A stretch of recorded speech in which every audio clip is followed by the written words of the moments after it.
שלום, שמי אלי דיין, ואת הפרויקט שלי אני עושה ביחידת לוטם. יחידת לוטם היא יחידה באגף התקשוב בצה"ל, המרכזת את נושא התקשוב. לוטם, הידועה בהגדרה, היחידה הטכנולוגית לתקשוב מבצעי, מספקת שירותים שונים בתחומי התמחותה ליחידות צה"ל השונות ולגופים ביטחוניים נוספים. ייעוד היחידה הוא איזון, פיתוח, הקמה, תפעול ותחזוקה של מערכי התקשוב הצה"ליים, גיבוש ארכיטקטורה ותקנים טכנולוגיים תקשוביים עבור כלל צה"ל. משימה זו כוללת הפעלת מערכות שליטה ובקרה, הפעלת בית תוכנה לפיתוח מערכות מבצעיות, פיתוח מערכות הנדסיות רחבות היקף, תפעול מערכות תקשורת, תפעול המחשוב ותמיכה במשתמשי המחשב, אבטחת מערכות מידע. המוצר אותו אנו מפתחים הוא תחנת ממסר דיגיטלית ל-LTE מבוססת SDR.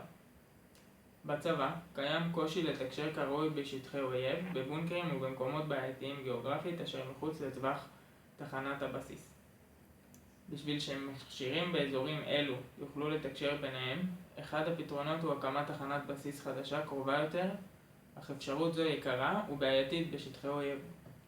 פתרון לבעיה זו היא מימוש של תחנת ממסר זולה וקומפקטית. המוצר שלנו הוא ממסר דיגיטלי המותאם לשימוש בתשתית הצבאית שתומך בפרוטוקול תקשורת LTE.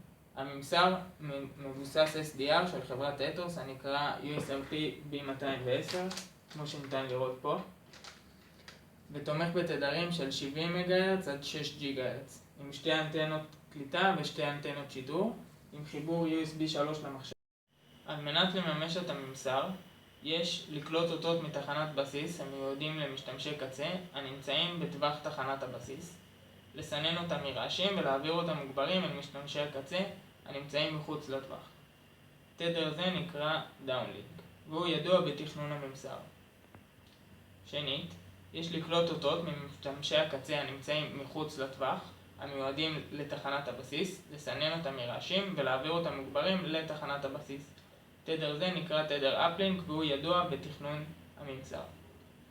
תחילה ניסינו לממש בעזרת תוכנה מבוססת בלוקים קיימים הנקרא תקנו רדיו, אך היא לא התאימה בשל הצורך בעיבוד מהיר לטכנולוגיית ריל טיים. לבסוף מימשנו את הממסר בשפת C++.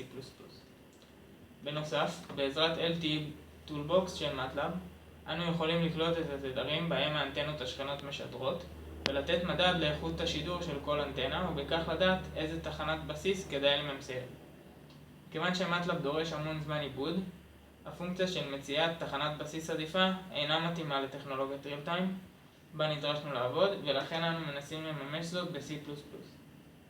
לאחר סיום הפרויקט, בצה"ל תיבחן ההטמעה של המוצר בתשתית הסלולר הצבאית. בשוק קיימים המון ממסרים שיכולים לתמוך ברשת הצבאית ובמחירים זולים יותר. אולם, המוצר שאנו עובדים עליו הוא אמין יותר, ובגלל שהוא מבוסס תוכנה, ניתן להוסיף לו פיצ'רים ופונקציות בקלות ולעדכן את התמיכה בפרוטוקול בו הוא עובד. למשל, יהיה פשוט לעדכן אותו לעבוד עם 5G, פרוטוקול תקשורת מתקדם יותר מה-LTE. מצבנו הנוכחי בפרויקט הוא שהצלחנו להעביר את אותות הדאונלינק בהצלחה, אך לא הצלחנו להעביר שיחה, כנראה בשל מגבלות פיזיות שמחוץ לתחום הפרויקט. וקיימת תוכנה במטלב שיודעת לקלוט תחנות בסיס בטווח הקליטה של הממסר ולהגיד מי משדר עוד באיכות טובה יותר, בעזרת מדדים של אות רפרנס, RSSI, RSRP, RSRQ, אך תוכנה זו אינה עובדת טוב בריל טיים והתחלנו לממש אותה ב-C++.